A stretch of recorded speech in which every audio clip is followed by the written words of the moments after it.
में इंसान को आप H2O का फॉर्मूला सिखा के कुछ फायदा नहीं है, उसको पानी पीने को देना चाहिए। मैं वही कहना चाहता हूँ। बोधि धर्म जब बुद्ध के बाद बोधि धर्म का यहाँ जन्म हुआ और वो चाइना चले गए। बुद्ध और लाओ त्सु एक ही जमाने के थे, एक ही समय के थे। उसके बाद बोधि धर्म को भारत में, जो भारत भूमि को आज सबसे ज्यादा ध्यान की भूमि कही जाती है, उनको एक भी इंसान नहीं मिला जो इंसान की वो तलाश में थे। वो इंसान उन्हें चाइना में जाके ढूंढना पड़ा। ऐसा क्यों हुआ? पूरे विश्व से बोधि धर्म सिर्फ चाइना क्यों गए? मैं एक बात आपको कहना चाहता हूँ। भारत ये भूमि ध्यान की भूमि है, विचारों की भूमि है, शक्ति की भूमि है, भक्ति की भूमि है। लेकिन साईं बाबा ने अपने जीवन में अपने भक्तों के लिए ध्यान का मार्ग इसी जन्म दिया है और इस जन्म में आपको ध्यान करना पड़ेगा, श्रद्धा रखनी पड़ेगी, क्योंकि उनका गुरु मंत्र था श्रद्धा सबूरी। उन्होंने दूसरी बात कही थी सबका मालिक एक। इन सब चीजों से जुड़ना पड़ेगा। बहुत सारी ऐसी अहम चीजें हैं जो हम जानते नहीं है, देखते नहीं है। बाबा को पूरी श्रद्धा से समर्पित हो जाओ, साईं बाबा अपने को आशीर्वाद देते हैं, भक्ति का मार्ग दिखाते हैं और शक्ति का भी मार्ग दिखाते हैं। मैं फिर से कहूंगा, कुछ कर गुजरने के लिए मौसम नहीं मन चाहिए, साधन तो जुट जाएंगे, संकल्प का धन चाहिए।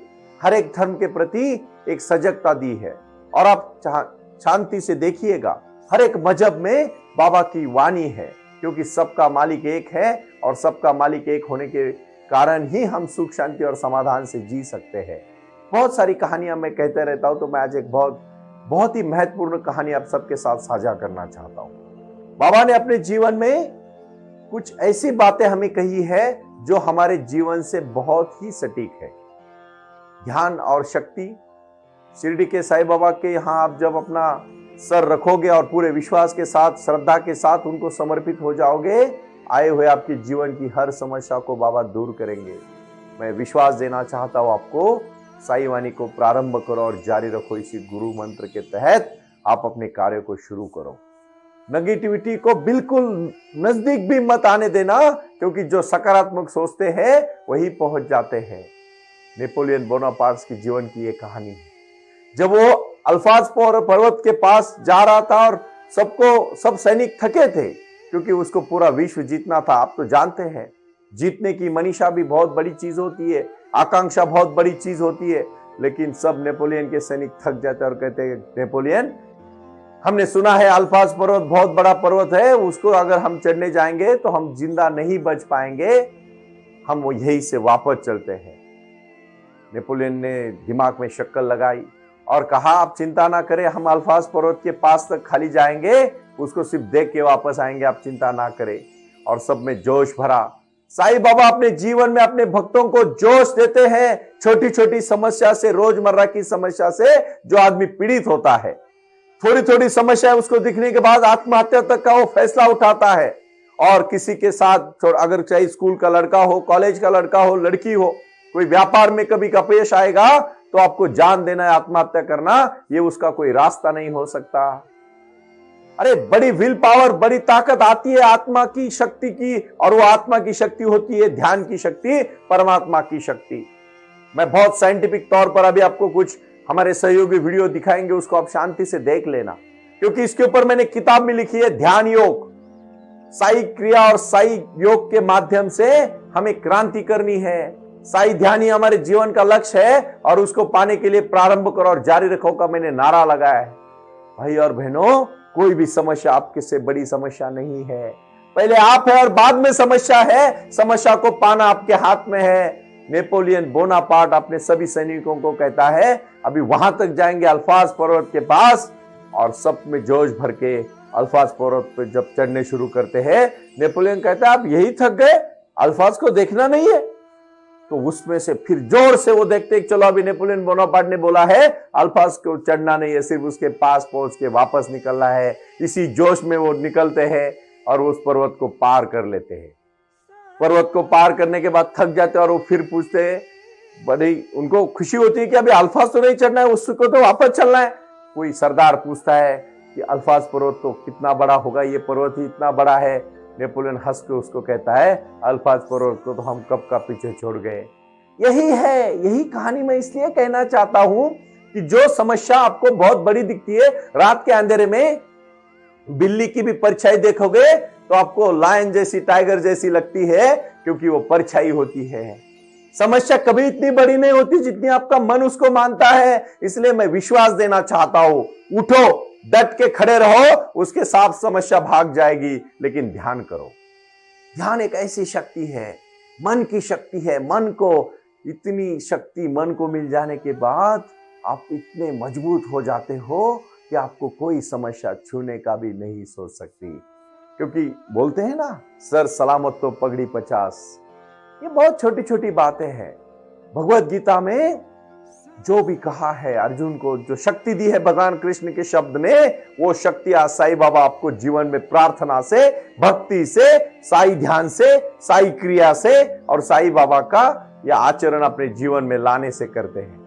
अनंत कोटि ब्रह्मांड नायक श्री सच्चिदानंद साईनाथ महाराज की जय का नारा जब अपने हृदय से आता है तो बाबा अपने हृदय को पुकार से उस हृदय से उस हृदय तक जोड़ देते हैं। और इसी को मैं कहना चाहता हूं कि पूरी तरह से श्रद्धा रखो, अंधश्रद्धा नहीं बट श्रद्धा रखो। क्योंकि बाबा है, ये धरती है, ये एग्जिस्टेंस है, ये एनर्जीज है, ये शक्तियां हैं और इन शक्तियों को पाने की क्षमता आपके जहन में है। भाई और बहनों, विश्वास देना चाहता हूं मैं, एक हृदय से दूसरे हृदय तक पहुंचने की ताकत आती है भक्ति से, शक्ति से और साईं बाबा के साईं ध्यान और साईं क्रिया से। ये ध्यान का प्रयोग शुरू करना है हमें।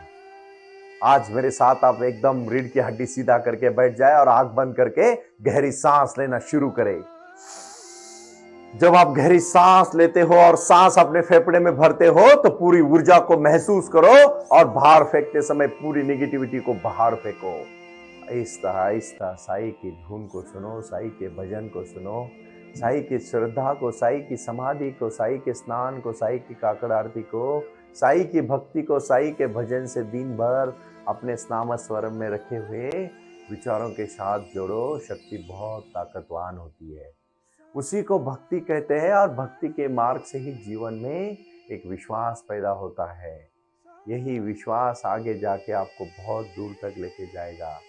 एक एक कदम चलोगे, हजारों कदम पहुंचोगे, लेकिन पहले कदम तो उठाओ, चलने की कोशिश करो, चलने का प्रयास करो। कोई आपको रोक नहीं सकता, कभी आपको कोई रोक नहीं सकता। इसी विचारधारा को शक्ति की विचारधारा कहिए, भक्ति की विचारधारा कहिए और शक्ति और भक्ति की विचारधारा ही जीवन में अमूलाग्र क्रांति लाती है। 108 किताबें लिखने के बाद मैंने साईं वाणी को जो भी विचारधारा के प्रति प्रारंभ किया है, वो प्रारंभ आपके आखिरी लक्ष्य तक पहुंचने के लिए है। और हमारे जीवन का वही लक्ष्य है जहां हमें पहुंचना है, हमें कुछ करना है। हम आए इस धरती पर कुछ करने के लिए, मरने के पहले कुछ ऐसा काम करेंगे जो लोगों को याद रहेगा।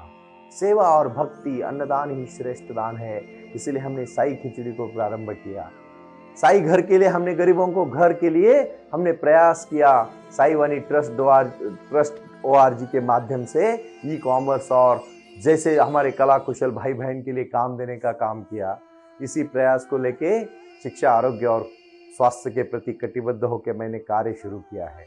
अपने जीवन में साईं बाबा ने मानवता ही धर्म सिखाया और मानव का कल्याण ही करना, इसीलिए साईं वाणी ने प्रारंभ किया और उसको जारी रखा। रोटी, कपड़ा, मकान, शिक्षा और आरोग्य के प्रति हम कटिबद्ध हैं और उस कटिबद्धता के कारण, उस भूमिका के कारण, उस जीवन की राह पर हमने हमारे जीवन में बदलाव लाने का प्रयास किया। इसीलिए मैंने साईं क्रिया को शुरुआत की और साईं क्रिया के साथ साथ साईं ध्यान के प्रति हम सजग हुए। और जब हम अपने अंदर गए तो हमें बाहर देखने की ज़्यादा जरूरत नहीं पड़ी। मैं छोटी सी कहानी से यहाँ शुरुआत करूँ। आप तो जानते हैं मैं हर बार कहानी से शुरुआत करता हूँ और ये कहानी उस कहानी की है कि हमारे जीवन का बदलाव कैसे आता है, क्यों आता है और कब आता है। इस विषय को हम बहुत ही अच्छी तरह से जुड़े रहेंगे। एक महान राजा हुआ, वो अपने सत् कार्य से और अच्छे कार्य से जाना जाता था। राजाओं की अपनी अपनी खूबी होती है। हमारा देश 750-800 राजाओं का देश था। जब देश आज़ाद हुआ तो सरदार वल्लभ भाई पटेल जी ने सबको खारिज करके, यानी अपने अपने राज्यों को मिला के पूरा अखंड हिंदुस्तान बना। इस प्रकार वो समय में राजा बहुत महान था और वो अपने अपने सभी राज्य के लोगों का बहुत अच्छे तरह से ख्याल रखता था। हर दिन जब वो राजा अपने राज्य में यहाँ वहां से चले जाता, लोगों को देखता मिलता, तो उस समय एक भिखारी को वो देख लेता है और वो बाद में उसको याद आता है कि ये भिखारी नहीं है। जब राजा गुरुकुल में पढ़ रहा था तब उस गुरुकुल में वो भिखारी जो था वो भी पढ़ने को था, लेकिन आगे जाके राजा बना और वो तो भिखारी रहा, गरीब रहा। राजा को बहुत दया है। राजा ने उसको कहा, आपने शायद हमें पहचाना नहीं, लेकिन मैंने आपको पहचाना, आप मेरे दोस्त है, पुराने मित्र है, आप चलो मेरे साथ मेरे दरबार में। और राजा उसको दरबार लेके जाता है। दरबार लेके जाने के बाद उसको खाना खिलाता है। बहुत दिनों के बाद खाना मिलने के बाद भिखारी भी पेट भर के खाना खाता है दबा के, और उसको नींद आती है, सो जाता है। जब वो सो जाता है, राजा देखता है, राजा बहुत कृपालु होता है, दयालु होता है, वो देखता है कि मेरा दोस्त कितना गरीब है। फिर उसको वो क्या करता है, राजा उसकी मदद करना चाहता है, लेकिन वो जानता है जब वो स्कूल में, गुरुशाला में, पाठशाला में पढ़ते थे तो वो जो भिखारी था वो बहुत स्वाभिमानी था, सेल्फ रिस्पेक्ट उसको बहुत था, आत्मसम्मान बहुत था, इसलिए बोलता है मैं इसको कुछ पैसे दूंगा तो मानेगा नहीं। इसीलिए राजा क्या करता है, एक सोने का हीरा उसकी जेब में रख देता है और सुबह उठते ही वो फिर से तैयार होकर अपने काम के लिए निकल जाता है। निकल जाने के बाद राजा देखता है अभी उसको मैंने सोने का हीरा दिया है, उसको अभी भीख मांगने की जरूरत नहीं पड़ेगी, उसके जीवन में बदलाव आएगा, वो अमीर बनेगा और उसको अभी ये इतनी रोजमर्रा की जिंदगी जीने के लिए कष्ट नहीं करने पड़ेंगे। धूप में खड़ा होके, छाव में खड़े, मतलब बारिश में, धूप में खड़ा होके भीख मांगने की जरूरत नहीं पड़ेगी रोजमर्रा की जिंदगी को जीने के लिए। राजा बहुत खुश होता है। 3-4 दिन के बाद राजा अपने राज्य में फिर से देखने जाता है, लोगों की हाल पूछने जाता है, तो फिर से देखता है कि वो भिखारी उसी जगह पे भीख मांगता है। राजा बोलता है अभी भी तुम भीख मांग रहे हो? तो भिखारी कहता है इसका मतलब एक दिन आपने मुझे अच्छा खाना दिया और रहने को जगह दी, इसका मतलब ये तो नहीं कि मैं दूसरा मैं क्या कर सकता हूँ मेरी जिंदगी जीने के लिए। राजा बोलता आपको जरूरत क्या है, आपको तो मैंने उसी दिन सोने का बहुत बड़ा हीरा, बहुत मूल्यवान हीरा दिया था, आपने उसको देखा नहीं? भिखारी बोलते हैं कौन सा हीरा? तो आप अपने जेब में देखो, उसी फटे कपड़े होते हैं उसके, ज्यादा कपड़े तो उसके पास नहीं होते। तो वो अपने जेब में हाथ डालता है तो उसका मोहरा देख के बहुत खुश हो जाता है। आप हंसो मत, ये कहानी हमारी कहानी है। जब हम पैदा हुए तो भगवान ने हमें आत्मा, इस ऐसी शक्ति दी ध्यान की जो हमारे पॉकेट में ही है, लेकिन हमारा उसकी तरफ ध्यान ही नहीं है।